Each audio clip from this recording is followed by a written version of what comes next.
આજથી વર્ષો પહેલાં એક નાનો ગામ હતો જ્યાં એક સાધારણ કુટુંબ રહેતો હતું। એ કુટુંબના બાપને કશું ખાસ નથી કર્યું હતું, પરંતુ તેમના પુત્રને જિંદગીમાં મોટા સપના હતા। આ પુત્રનું નામ મયુર હતું। મયુર મોટા આર્થિક સ્વતંત્રતા મેળવવા માટે એક એવા વિચારો પર કામ કરવા લાગ્યો જે સમાજને ઉપયોગી રહે।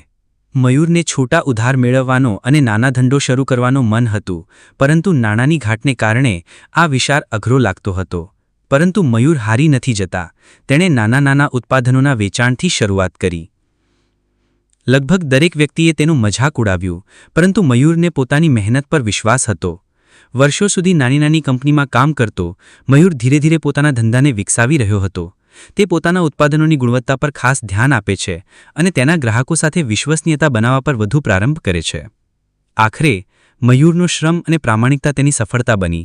તેણે એક એવી કંપની શરૂ કરી જે આજના દિવસોમાં એક મોટી સામાન્યતા ધરાવતી છે।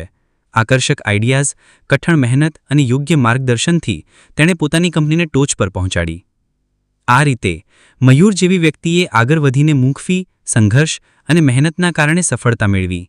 તેની સ્ટોરી એ સંદેશ આપે છે કે ખરેખર કઠણાઈઓથી ડરીને આપણને આગળ વધવું જોઈએ।